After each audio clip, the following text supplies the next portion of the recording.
the Vice President of the United States, Kamala Harris.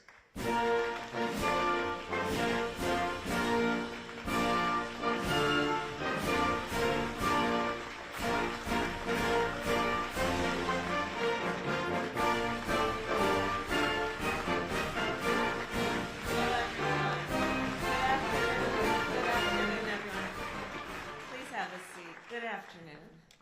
It's good to see everyone. Ambassador Hartley, thank you for the warm welcome that you gave us last night and today, and for inviting us to be here with you. And thank you for your extraordinary leadership on behalf of the President and me and our country. And it is, of course, my honor to be with everyone here at the United States Embassy in London, as well as to be with former Prime Minister Theresa May, and all of the leaders from the private sector, civil society, academia, and our many international partners. So tomorrow I will participate in Prime Minister Rishi Sunak's Global Summit on AI Safety to continue to advance global collaboration on safe and responsible use of AI. Today I will speak more broadly about the vision and the principles that guide America's work on AI. President Biden and I believe that all leaders, from government, civil society, and the private sector, have a moral, ethical, and societal duty to make sure that AI is adopted and advanced in a way that protects the public from potential harm, and that ensures that everyone is able to enjoy its benefits.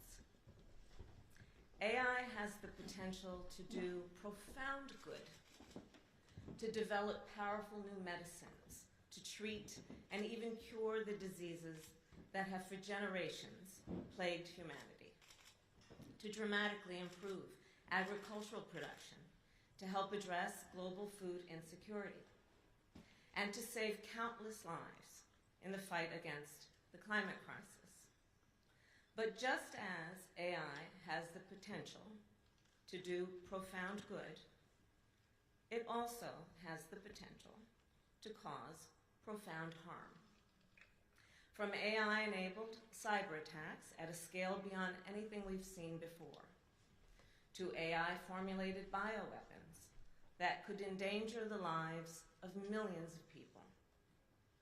These threats are often referred to as the existential threats of AI, because of course they could endanger the very existence of humanity. These threats, without question, are profound, and they demand global action.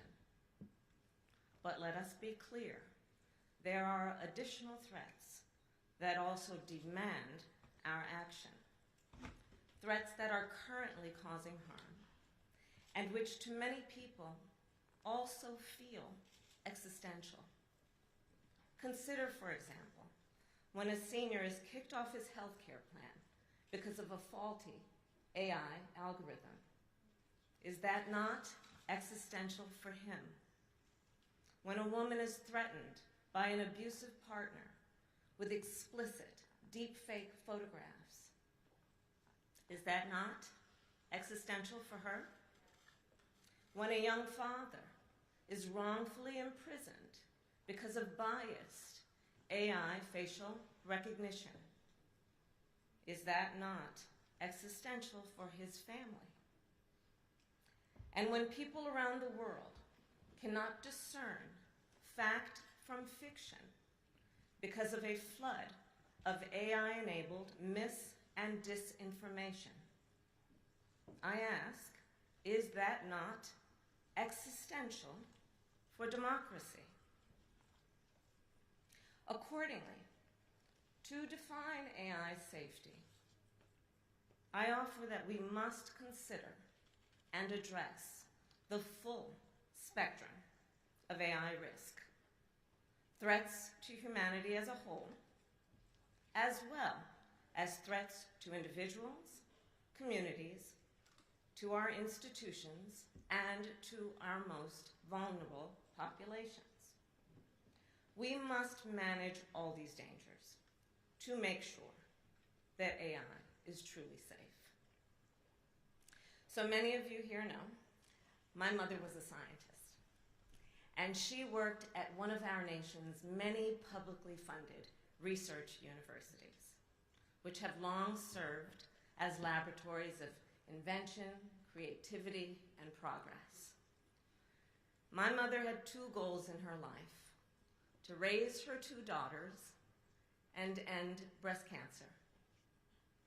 At a very early age then, I learned from her about the power of innovation to save lives, to uplift communities, and move humanity forward. I believe history will show that this was the moment when we had the opportunity to lay the groundwork for the future of AI.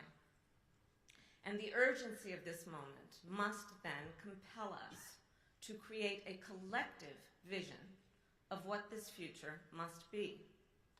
A future where AI is used to advance human rights and human dignity, where privacy is protected and people have equal access to opportunity, where we make our democracies stronger and our world safer.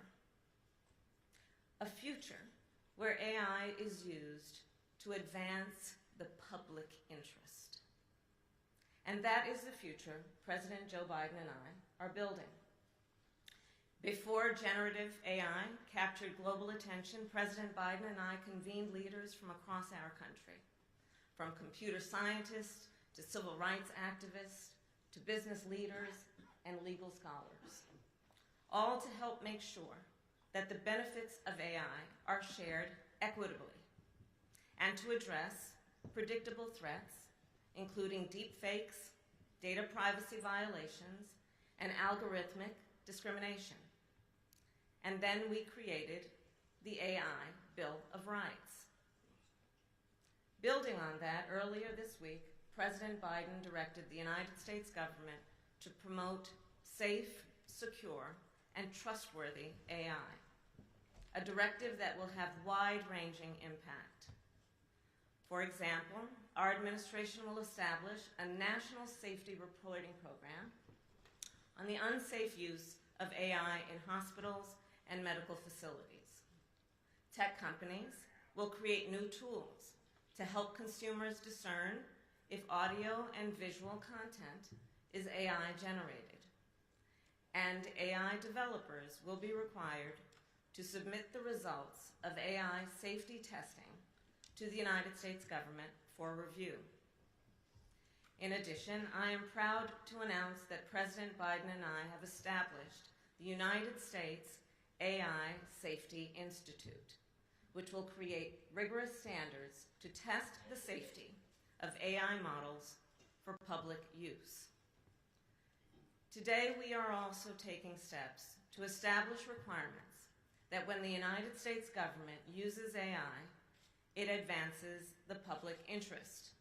And we intend that these domestic AI policies will serve as a model for global policy. Understanding that AI developed in one nation can impact the lives and livelihoods of billions of people around the world.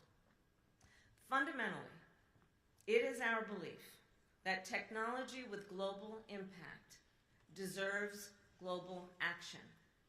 And so, to provide order and stability in the midst of global technological change, I firmly believe that we must be guided by a common set of understandings among nations.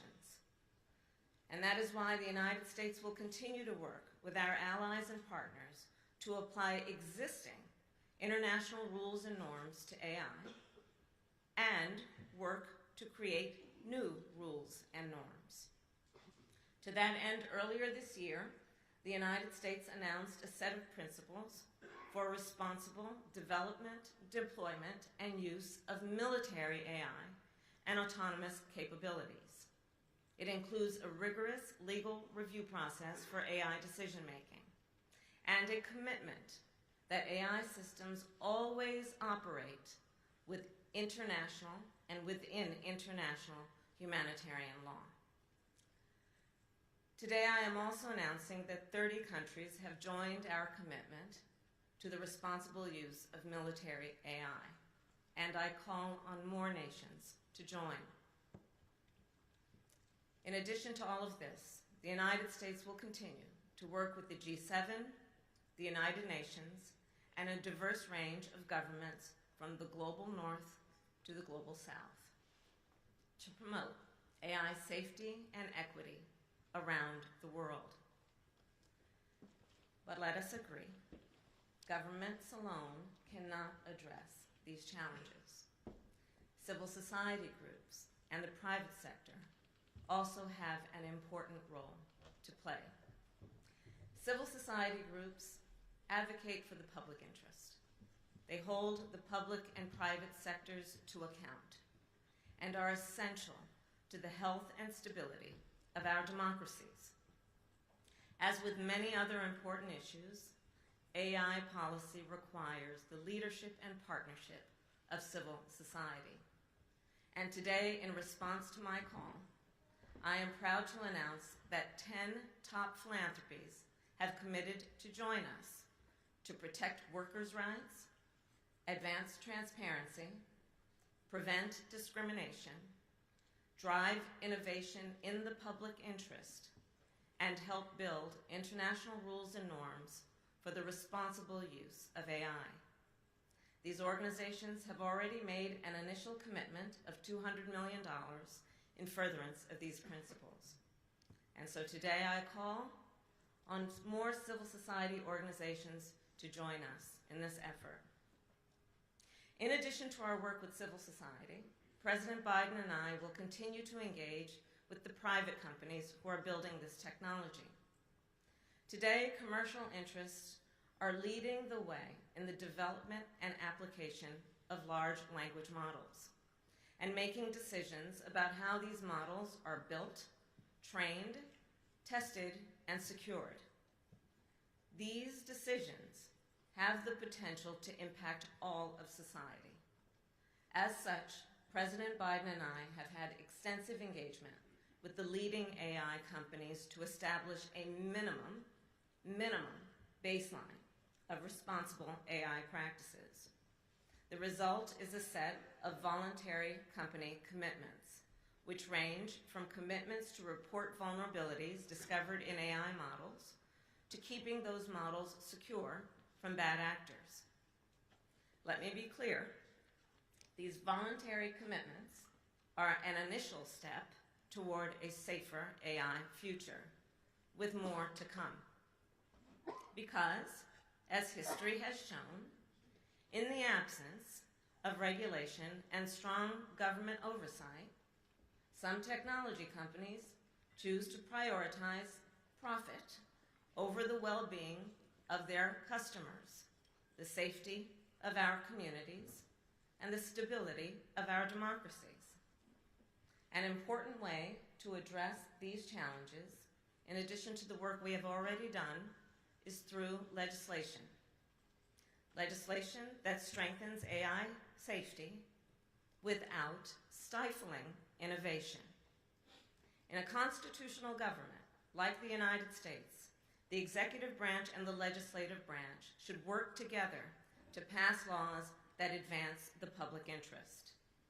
And we must do so swiftly as this technology rapidly advances. President Biden and I are committed to working with our partners in Congress to codify future meaningful AI and privacy protections. And I will also note, even now, ahead of congressional action, there are many existing laws and regulations that reflect our nation's long-standing commitment to the principles of privacy, transparency, accountability, and consumer protection.